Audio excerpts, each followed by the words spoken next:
Olá, queridos irmãos e irmãs. Mais uma vez nos reunimos para rezarmos e aprendermos com os salmos. Hoje o nosso salmo é o 73. Então vamos pedir as luzes do Espírito Santo para que venha nos clarear, nos fazer refletir, também presidir esse nosso encontro, esse nosso momento de reflexão e oração. Vinde, Espírito Santo, enchei os corações dos vossos fiéis e acendei neles o fogo do vosso amor. Enviai o vosso Espírito e tudo será criado, e renovareis a face da terra.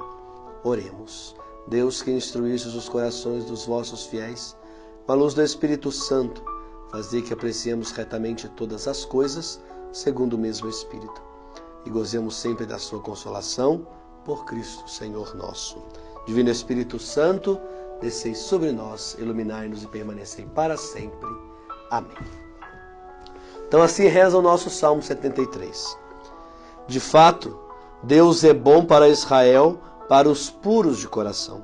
Mas por pouco meus pés não tropeçavam, o nada e meus passos escorregavam, porque invejei os arrogantes, vendo a prosperidade dos injustos. Vejam, para eles não há tormentos, e seu corpo é sadio e robusto. A fadiga dos mortais não os atinge, eles não são molestados como os outros. Daí a soberba que eles usam como colar e a violência que os envolve como veste. O pecado lhes brota da gordura e seu coração transborda em maus projetos.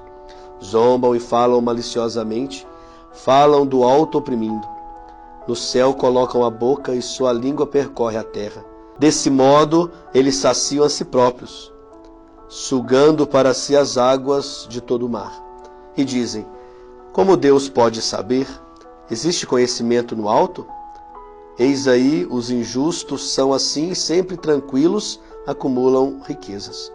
De fato, foi inútil conservar puro meu coração e lavar na inocência as minhas mãos. Sim, eu sou molestado o dia inteiro e castigado a cada manhã.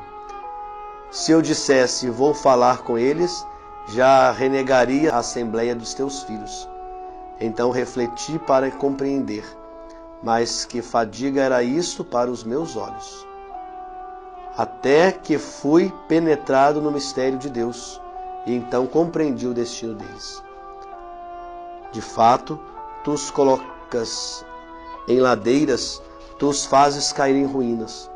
Vejam, no instante são reduzidos ao terror, deixam de existir e perecem, presas do pavor. Como um sonho ao despertar, ó Senhor, ao acordar, tu desprezas a imagem deles. Se o meu coração se azedava e eu espicaçava meus rins, é porque eu era imbecil e nada entendia. Eu era um animal junto de ti. Eu, porém, estou sempre contigo. Tu me carregaste pela mão inteira. Tu me guias com teu conselho e com glória me conduzes. Contigo, de quem necessitarei no céu? Contigo, nada mais me satisfaz na terra. Minha carne e meu coração podem se consumir. Minha rocha e porção é Deus para sempre. Sim, os que se afastam de ti se perdem. Tu rejeitas todos os teus adúlteros. Eu, porém, estou feliz de estar com Deus e em Deus colocar o meu abrigo para contar as tuas obras todas junto às portas de Sião. Nós temos então, queridos irmãos, um salmo sapiencial, salmo de sabedoria. Após quase escorregarem e caírem na tentação, como o salmo nos expressa, o salmista descobre que o sentido da vida, na verdade, não está nas riquezas, nas coisas que passam. Pelo contrário, reconhece nelas que elas perecem. Reconhece que elas se tornam, para o rico, um chão escorregadio, né? E isso pode, com certeza, levar à ruína. Então é assim que o salmista, no final, percebe todas essas coisas que vivem os injustos. Como está, então, organizado o nosso salmo? Está organizado em 5 momentos. Do versículo 1 ao 3º, do 4 ao 12, do 13 ao 17, do 18 ao 22 e do 23 ao 28. Então assim estão os 5 momentos do nosso salmo. O primeiro momento, versículo 1 ao 3, nós temos aqui uma afirmação, que depois nós vamos perceber mais propriamente no final do salmo. Deus é bom para sempre, para os puros de coração. Então ele já começa com uma afirmação positiva de que Deus é aquele que está com o seu povo e mantém-se fiel. Ele apresenta no início essa descoberta. Após passar, claro, por um grande conflito pessoal e social, ele vai compreender então que de fato Deus é bom para o seu povo, é bom para o povo de Israel, por causa da pureza do coração deles, de se manterem na justiça. Segundo momento, 4 ao 12, nós podemos pensar em títulos para cada momento. Esse título, no segundo momento, a gente poderia pensar: os injustos são felizes? Os injustos felizes? Por que a gente pode pensar esse título? Como o Salmo mesmo nos apresenta, eles não passam pelos sofrimentos como os justos, né? São fisicamente fortes, têm saúde, não têm preocupações, mas para tudo isso há uma consequência, né? Eles se tornam soberbos e violentos. Eles são pecadores ainda mais, planejam o mal, né? São gozadores que oprimem, injustos, se acham donos do mundo, querem ocupar de qualquer forma o lugar de Deus, e outro mais, vão se enriquecendo cada vez mais, né? Mas, se podemos dizer que são felizes, isso passa, tudo isso passa, não é? E terceiro momento é justamente para os justos. Se os injustos, nesse segundo momento, são felizes, no terceiro momento os justos são infelizes. Por que será que coloca esse título, né? Vejam, eles se lamentam, pensam que foi inútil manter-se no caminho da pureza, da justiça. O sofrimento frequenta a vida deles de manhã e de noite, sentem-se entestados, é difícil encontrar saída, né? Porém esse até é importante, né? Até penetrarem em Deus. Aí aqui muda todo. Os injustos são infelizes, vão ganhando, aumentando riqueza, isso, até as consequências virem. Eles mesmos escorregam nas suas armadilhas. Os justos são infelizes? Aparentemente são, por tudo isso que eles vivem, né?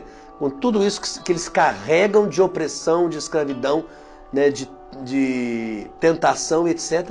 Porém, até acharem abrigo no Senhor, até descobrirem os mistérios de Deus, aí tudo muda, né? Aí tudo muda. Aí eles vão entender que foi válido manter-se na pureza do coração, manter-se na justiça, né? Queridos irmãos, mas tudo passa, tudo muda. Não será em vão manter-se no caminho do bem, no caminho da justiça. É isso que o quarto momento e o quinto momento vai expressar para nós. O quarto momento justamente muda agora o título. O injusto infeliz. É o contrário do segundo momento. A riqueza dos injustos era puro engano.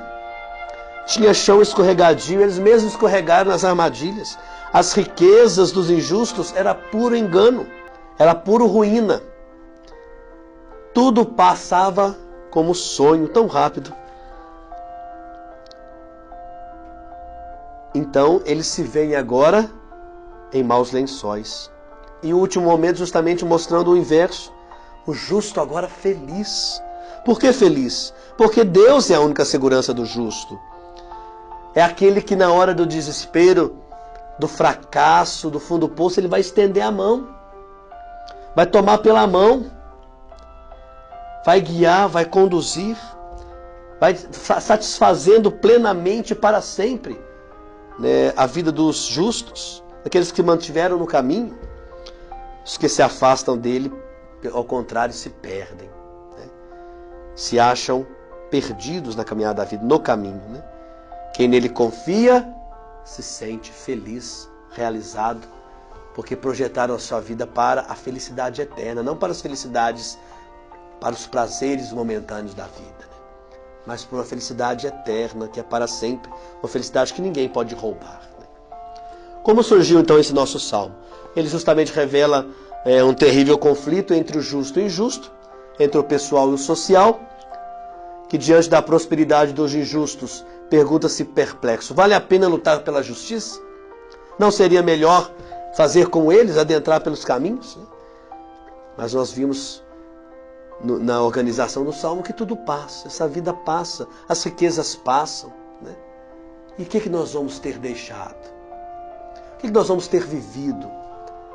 O que nós vamos ter ganhado para o céu? Para a recompensa do céu, para a felicidade do céu, para o tesouro do céu, né? Com certeza isso vai encerrar no túmulo junto com qualquer pessoa. Então vale a pena de fato manter-se no caminho da justiça. E o salmista, tudo leva a crer que leva uma vida de sofrimentos, atormentado, fisicamente fraco, sem saúde, cheio de fadigas, aborrecimentos. Geradores de violência e opressão são os arrogantes, aqueles injustos que causam tudo isso. Aí a sociedade inteira ela vai tornar-se terrivelmente desigual e injusta. Isso a gente vê em qualquer situação social. Quando o poder, quando o prazer, quando tudo está gerado numa pessoa, quando tudo está preso ali naqueles que querem deter o poder, querem ser maior do que os outros, querem sempre mais e sempre mais e sempre mais, vai se tornando uma sociedade desigual e injusta. O poderoso cada vez tem mais poder, o rico cada vez tem mais riqueza, o pobre cada vez mais pobre, né? Os deixados à margem da sociedade, né, os escravizados, sempre mais vão ficar do outro lado da sociedade. Então vamos ter cada vez mais uma sociedade desigual e injusta, né? Preciso reverter essa situação, lembrando de que tudo passa. Devemos projetar nossa vida para o céu. O caminho deve ser em Deus. Com Deus, nós olhamos de outro patamar, de outro lado. Nós olhamos do alto, que vê todos iguais, vê todos irmãos, todos merecedores do céu, todos merecedores do bem. E todos podem usufruir daquilo que Deus mesmo dá para cada um de nós. E aí nós vimos o rosto de Deus. O justo do Salmo penetrou-se no mistério de Deus. É aquilo que o primeiro versículo nos mostra. Ao penetrar no mistério de Deus, ele se torna aliado de Deus, a quem ele carrega pela mão, guia e conduz. Ele vai perceber que é o Deus da aliança. É um Deus que tem partido, se põe do lado do injusto. Como fez no passado, quando colocou-se do lado do justo contra os opressores violentos, quando libertou seu povo das garras do faraó. É assim que Deus faz conosco. Deus é bom para Israel, para os puros de coração, vai nos dizer no primeiro versículo, né? E olhando para Jesus, Jesus justamente passou por esse mundo lutando contra as riquezas desenfreadas, contra o poderio, contra o autoritarismo, contra tudo aquilo que menospreza o menor, o pequeno, o injusto, né? Jesus, nas palavras, proclama felizes também os puros de coração. Tiago, em palavras duras, mostrando contra os gananciosos latifundiários, mostrando ali Zaqueu, que deixou tudo, entendeu o projeto, entrou-se no mistério de Deus, entendeu o projeto e deixou para seguir o Senhor. A justiça é a meta de todas as palavras e ações de Jesus no Evangelho. É a justiça. Buscai primeiro o reino de Deus e a sua justiça, e tudo mais será acrescentado. No Evangelho de Lucas, Jesus proclama tudo isso. Felizes os pobres, os famintos, os aflitos, os odiados, os expulsos e injustiçados, os insultados, os perseguidos. E diz que são malditos, dizendo assim, ai de vós. Quando ele diz o ai de vós, ai de vocês, né? Os ricos, os fartos, os que riem, os que zombem, os que são elogiados, os que querem os primeiros lugares, os que querem lugares de honraria, os que passam por cima de quem for para ter poder, para ter riqueza. Ai de vós! Porque o reino de Deus é dos pequeninos, é dos pobres, é daqueles a qual o sistema deixou de lado. É para esses o céu, para aqueles que de fato têm o coração necessitado de Deus. Os outros não, já estão cheios de poder, de riqueza, estão cheios de si, de egocentrismo. Não cabe Deus no coração deles. Pelo contrário, os outros se abrem porque se são totalmente dependentes de Deus. Tem lugar para Deus no coração deles. Então que nós possamos aprender dos Salmos hoje a abrir o coração para Deus, a tirar tudo do nosso coração aquilo que de fato nos põe mesquinhos, gananciosos, rancorosos, né? Para nos fazer mais puros de coração. Pessoas com coração puro, felizes, né? Que possam, na verdade, adentrar no mistério de Deus, projetando a vida feliz para o céu eterno. Glória ao Pai, ao Filho e ao Espírito Santo, como era no princípio, agora e sempre. Amém.